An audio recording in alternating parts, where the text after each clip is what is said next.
ओम शांति। आज 12 जनवरी 2017 बाबा के मधुर महावाक्यों का श्रवण हमने अपनी प्रातः क्लास में आज किया। आइए उस पर अब हम मनन चिंतन करेंगे। बाबा ने आज हम सबको वानप्रस्थी बनाया है। बाबा कहते बच्चे तुम्हारी ये वानप्रस्थ अवस्था है, और वानप्रस्थ अवस्था न केवल बुजुर्गों की है, चाहे बच्चे हैं चाहे यूथ हैं, हर एक की वानप्रस्थ अवस्था है।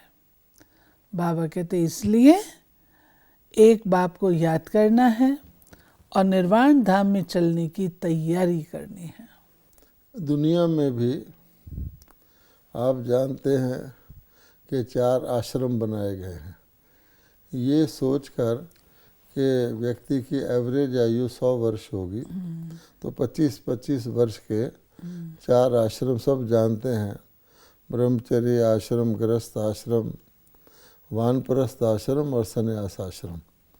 तो हमारे चिंतकों ने इस प्रकार से बनाया। तो उसमें ये है कि 100 साल की पहले तो आयु हमारे हक की पक्की होनी चाहिए, लेकिन आज तो कहा जाता है काल मृत्यु का बाजार गर्म है। किसी का स्वास्थ्य का भरोसा ही नहीं, छोटा बच्चा भी शरीर छोड़ रहा है। तो ऐसी परिस्थिति में वो वर्ण आश्रम तो लागू नहीं होता। तो बाबा ने बताया कि वास्तव में ये वानप्रस्थ शब्द कहाँ से निकला, ये भी बाबा ने बनाया है। तो बाबा ने कहा कि वानप्रस्थ का मतलब होता है वाणी से परे, और इसी को निर्वाण भी कह सकते हैं, यानी बिना वाणी का। तो निर्वाण तो एक लोक है, परम धाम जो है, शांति की दुनिया, जिसको परलोक भी कहते हैं, मुक्ति धाम भी कहते हैं, उसको निर्वाण धाम भी कहते हैं। पार निर्वाण चला गया, तो वहाँ पर तो आत्माएं हैं, शरीर है ही नहीं, इसलिए बोलने का प्रश्न ही नहीं पैदा होता।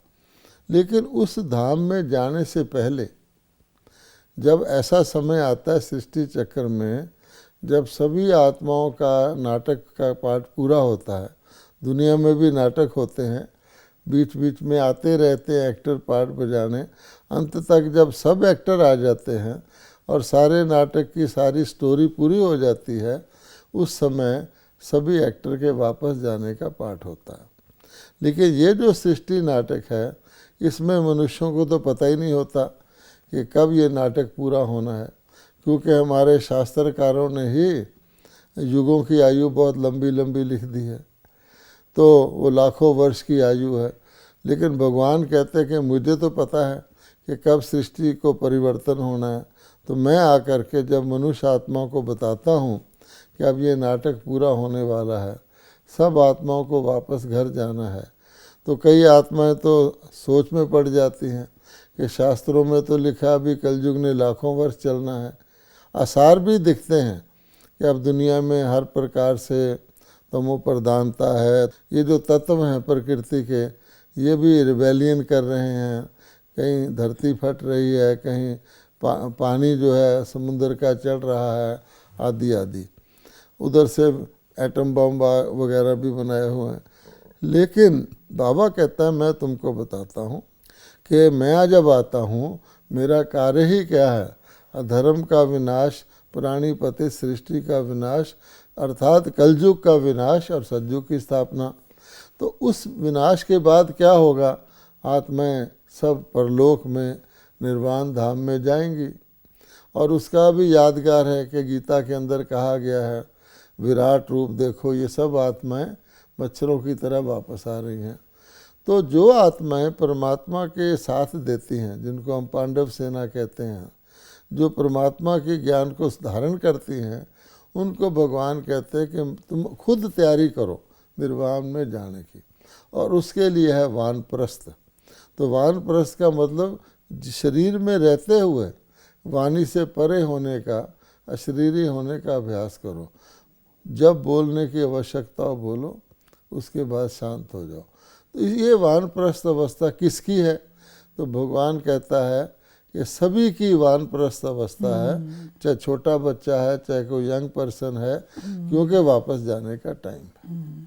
नाटक का ही परिवर्तन होने वाला हाँ, है, नाटक, युग परिवर्तन नया नाटक शुरू होगा। फिर बाबा कहते हैं कि मैं हूँ निराकार। हाँ, तो बाप सब आत्माओं का पिता है, मेरे पास कौन सा भेद नहीं है। हाँ, गरीब व्यत्यास, वो बाबा ने कहा गरीब और साहूकार का। मुझे कहते हैं गरीब निवास, इसलिए अब गरीब बच्चों की सब आशाएं पूरी करता हूँ।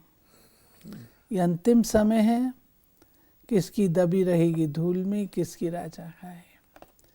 जो बाप को इंश्योर करते हैं उनका सफल होता है।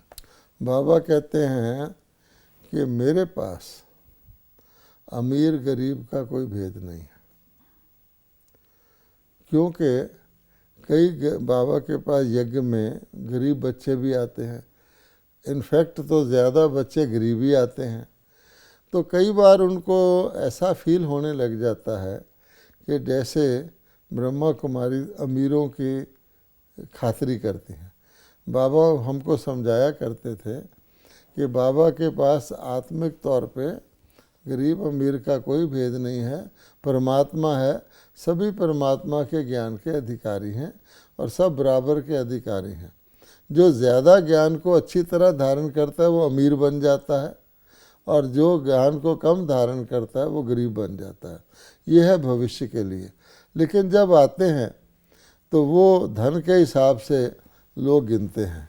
तो कई बच्चे समझते हैं कि भाई धनवान आया, इसको इन्होंने अच्छा बेड दे दिया, अच्छा एसी कमरा दे दिया इत्यादि।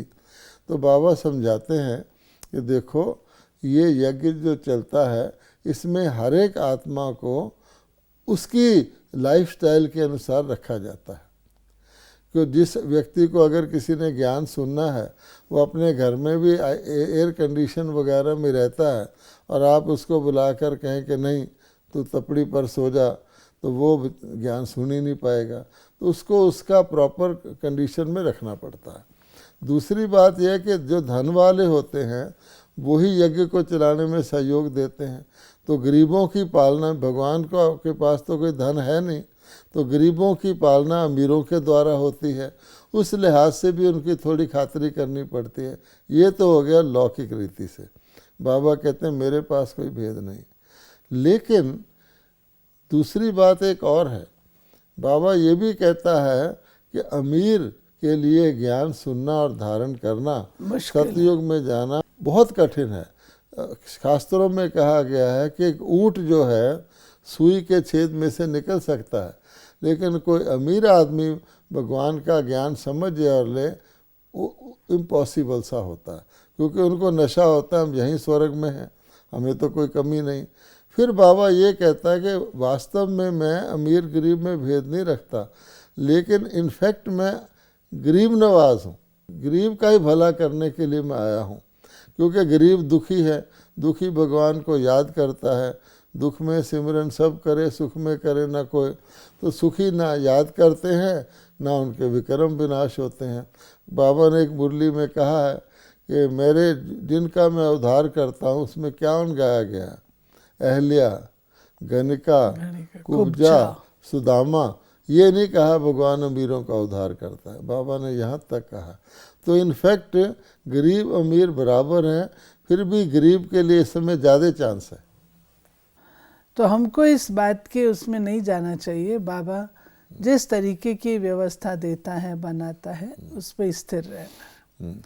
फिर बाबा ने आज गीत बजवाया था, आखिर वो दिन आया आज। बाबा कहते हैं हर एक बात सेकंड में समझने की। ऐसा क्यों कहते बाबा, सेकंड में समझने की, सेकंड में बाप से वर्षा लेना है? क्योंकि बाबा कहते हैं हर बात बहुत आसान करके बताता है। दुनिया में आध्यात्मिक ज्ञान को इतना उलझन वाला बना दिया गया है कि बात को समझने के, हम तो कहते हैं ना कुछ समय, कई कहते हैं जन्म जन्म लगता है तब आपके समझ में आएगा। बाबा कहता है जैसे उन्होंने कल्प की आयु लाखों वर्ष कर दी, तो उस कहते हैं ज्ञान को इतना मुश्किल कर दिया है। अरे ज्ञान समझना तो बहुत समय लगता है, इसमें हज़ारों साल की तपस्या भी बोल देते हैं। तो बाबा कहते हैं ऐसा कुछ नहीं है, ये ज्ञान इतना सहज है, इसको अनपढ़, बूढ़ी माताएं, कुब्जाएं, साधारण व्यक्ति हर बात को 1 सेकंड में समझ सकते हैं। और कई लोग हैरान भी होते हैं जब छोटी छोटी कुमारियाँ कई एजेड बुजुर्गों को सुनाती हैं, इस प्रकार से ज्ञान सुनाती हैं कि तुम आत्मा हो, आत्मा भ्रिकुटी के बीच में रहती है, आत्मा परम। वो हैरान होते हैं, कहते हैं इनको किसने ये ज्ञान सिखा रखा। बाबा हमको भक्ति और ज्ञान का भी बताते हैं। भक्ति कितना समय चलती है, कब शुरू होती है, ये दुनिया में कोई नहीं जानते सिवाय तुम बच्चों के। तुम बता सकते हो भक्ति कब से शुरू हुई। मनुष्य तो कहेंगे परंपरा या अनादि काल से चलती आती है। नहीं, पर अनादि का भी अर्थ नहीं समझते। ये ड्रामा का चक्कर अनादि काल से फिरता है, उनका आदि अंत नहीं होता। यानी जब हम कहते हैं ये ड्रामा अनादि है, तो अनादि का क्या मतलब हुआ? सदा से चलता आता है। तो इसी के अर्थ से वो आगे बढ़ा देते हैं कि जब ड्रामा अनादि है तो भक्ति भी अनादि है। बाबा कहता है ऐसे नहीं है, जैसे दुनिया का चक्कर दिन रात का सदा से चलता आ रहा है और चलता रहेगा, लेकिन उस एक चक्कर के अंदर हम दिन को दिन कहेंगे, रात को रात कहेंगे, दोपहर को दोपहर कहेंगे, शाम को शाम कहेंगे। तो ये तो नहीं है कि शाम भी अनादि है, ऐसा नहीं। तो बाबा ने कहा ये जो कहते हैं भक्ति अनादि है, ये नहीं है, अनादि काल से नहीं चली आ रही। हाँ, चक्कर अनादि काल से चला रहा है, इसलिए उसमें भक्ति भी नूंद है, लेकिन जिस समय शुरू होती है उस समय ही होती है, जिस समय समाप्त होती है उस समय, वो समय भगवान जानता है। तो परमात्मा कहते हैं जब तुम देवी देवता पद जो मैंने तुम्हें दिया था उसको समाप्त कर लेते हो, अपने को शरीर मान लेते हो, दुखी होना शुरू हो जाते हो, तब भक्ति शुरू होती है। और जब तुम्हारी भक्ति 2 युग चलती रहती है, उसके बाद जब मैं परमात्मा आके पुनः तुम्हें ज्ञान देता हूँ तो भक्ति समाप्त हो जाती है। बाबा धर्मों का ज्ञान हम बच्चों को देते हैं। बाबा बताते हैं कि बच्चा अब तुम अशरीरी बनो, जो भी अनेक धर्म है उनको छोड़ो, देह के धर्मों को छोड़ो। असल तो एक धर्म था, एक से वृद्धि हुई। भारत प्राचीन धर्म वाला है तो जरूर प्राचीन धर्म परम पिता परमात्मा ने ही तो रचा होगा। भारत में गाया भी जाता है शिव जयंती, मंदिर भी ढेरों के ढेर, सबसे बड़े से बड़ा मंदिर बाप का है। आज बाबा ने उसको कहा है निर्वाण धाम, जहां हम आत्माएं भी बाप के साथ रहती हैं। आज बाबा ने शिव के 3 अलौकिक तरह के नए अर्थ के मंदिर बताए हैं। यूँ तो बाबा कहते हैं कि तुम जानते हो कि लाखों की संख्या में शिवालय हैं, भारत में शिव के मंदिर हैं, विदेशों में भी हैं, अलग अलग नाम है। लेकिन आज बाबा ने कहा है सबसे बड़ा शिव का मंदिर, जो शिव का परमानेंट एड्रेस है और जहाँ शिव की सारी संतान आत्माएं रहती हैं, वो है शिवपुरी। तो शिवपुरी जो है वो परम धाम का नाम है, मुक्ति धाम, शांति धाम, वर्ल्ड ऑफ लिबरेशन, जो भी उसको कहो, निर्वाण धाम। तो उसको बाबा ने कहा सबसे बड़ा शिवालय उसी को कहेंगे, जहाँ प्रैक्टिकली शिव बाबा यानी सारा कल्प मोस्ट ऑफ द टाइम रहते हैं। बाकी तो उनकी मूर्तियाँ हैं या और चीज़ है। तो पहला बाबा ने असली रूप में शिवालय जहाँ शिव रहते हैं वो बताया है परम धाम। हाँ, फिर बाबा कहते हैं दूसरा है मेरा चेतन शिवालय, जिससे तुम बातचीत कर सकते हो। शिव बाबा जो स्वर्ग स्थापन करते हैं उनको भी शिवालय कहा। अब दूसरा क्या बताया कि जब निराकार परमात्मा ब्रह्मा के तन में अवतरित होते हैं संगम युग पर, उसको चेतन शिवालय कहते हैं। यूँ तो आत्मा परम धाम में भी चेतन है, हम सब आत्माएं चैतन्य ही हैं, लेकिन उस समय हमारा कोई पार्ट नहीं है, इसलिए चैतन्य होते हुए भी हम जैसे कि कोई अनुभूति नहीं कर सकते। परम पिता परमात्मा के साथ भी बैठे होंगे आत्मा रूप में, तो हम अनुभूति नहीं कर सकते।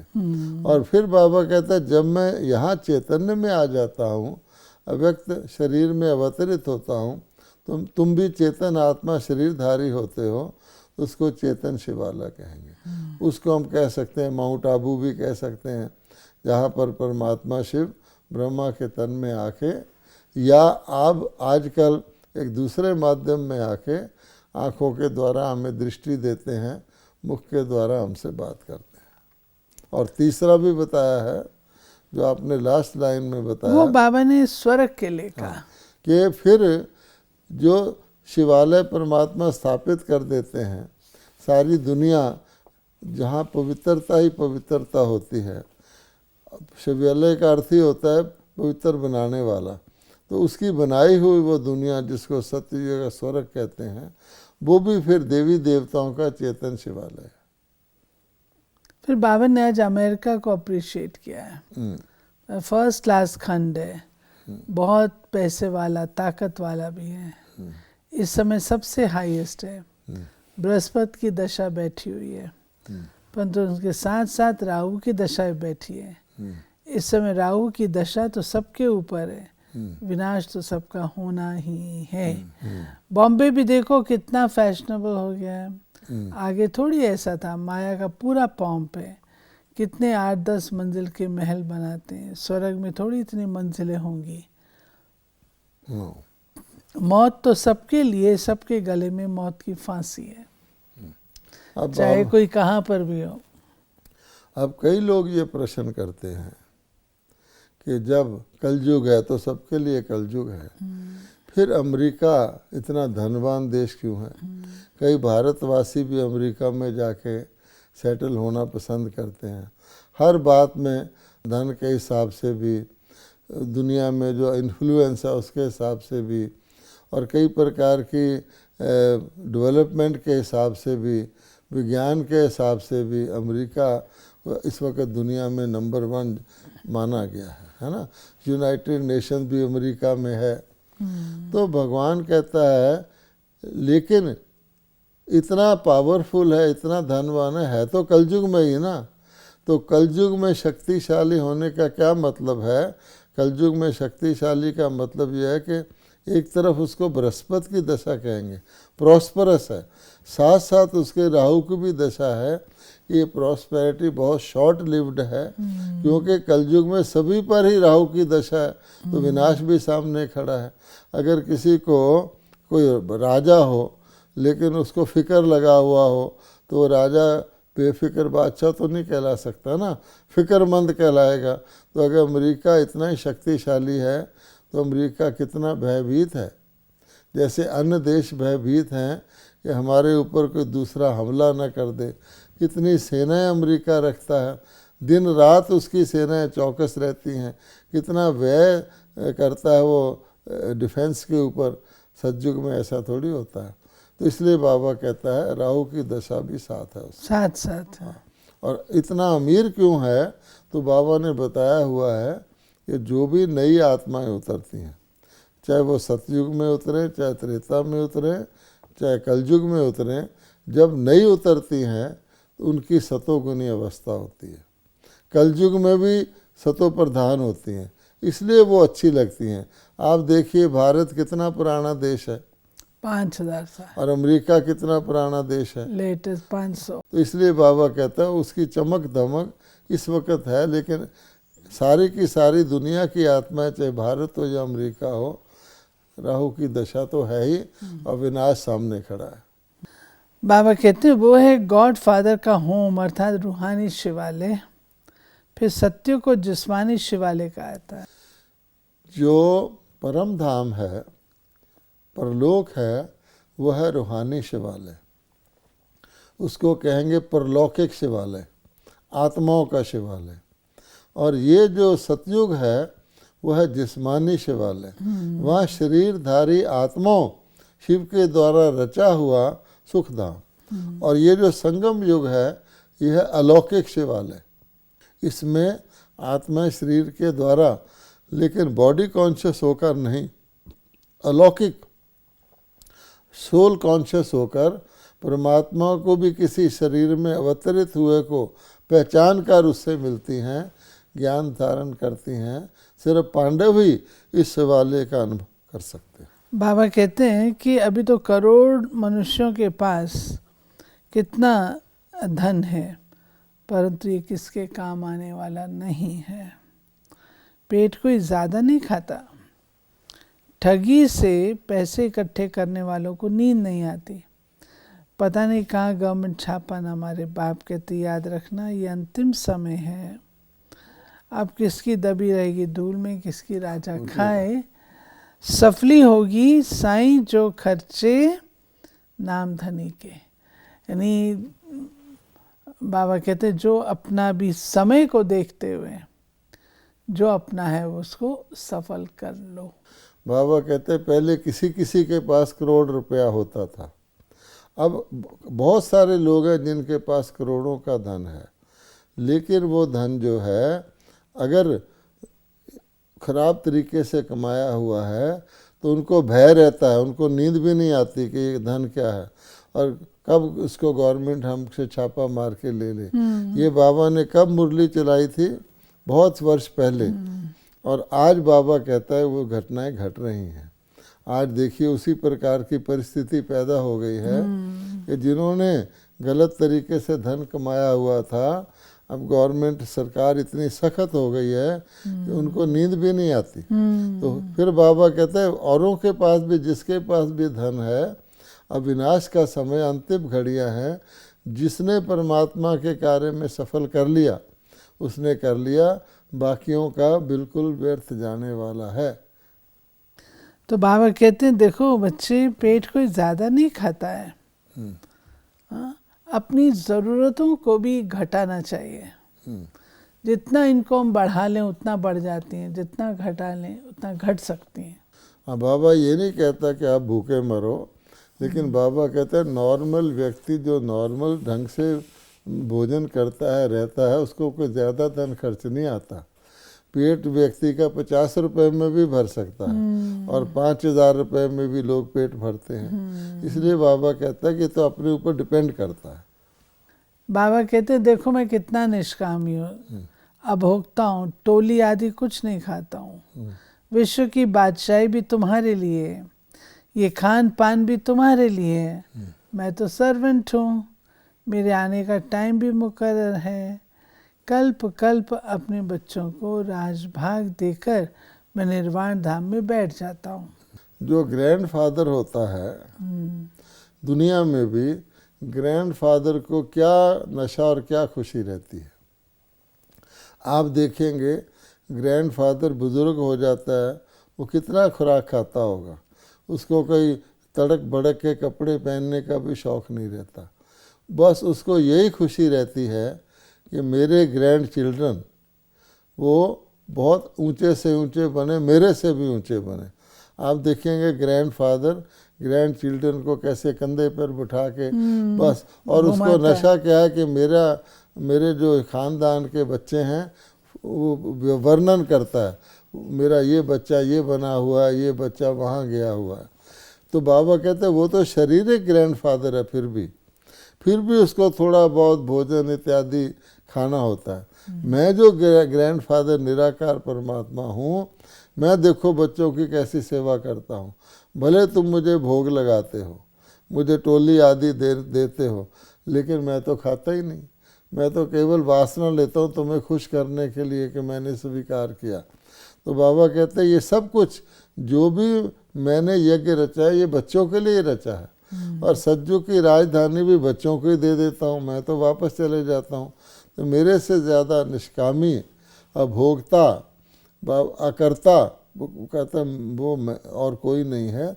मैं करण करावन हार हूँ, खुद न्यारा रह के मेरे को यही खुशी है कि मेरे बच्चे वाह कि मैंने अपने बच्चों को देखो बिल्कुल साधारण से बैगर से लेकर सतयुगी महाराजा महारानी बना देता हूँ। वरदान है, समर्पण भाव से सेवा करते सफलता प्राप्त करने वाले सच्चे सेवाधारी भव। सच्चे सेवाधारी वह हैं जो समर्पण भाव से सेवा करते हैं, लेकिन कहाँ भी रहते सदा स्मृति रहे कि मैं निमित्त हूँ, ये मेरा घर नहीं लेकिन सेवा स्थान है। फिर स्लोगन है, सदा अपने स्वमान की सीट पर रहो तो सर्व शक्तियाँ ऑर्डर मानती रहेंगी। तपस्वी के लिए ये तपस्वी स्वरूप औरों को देने का स्वरूप है। जैसे सूर्य विश्व को रोशनी की अनेक विनाशी प्राप्तियों की अनुभूति कराता है, ऐसे महान तपस्वी आत्माएं मास्टर ज्ञान सूर्य बन शक्तिशाली किरणों की अनुभूति कराओ। ये थी बाबा की आज 12 तारीख की मुरली।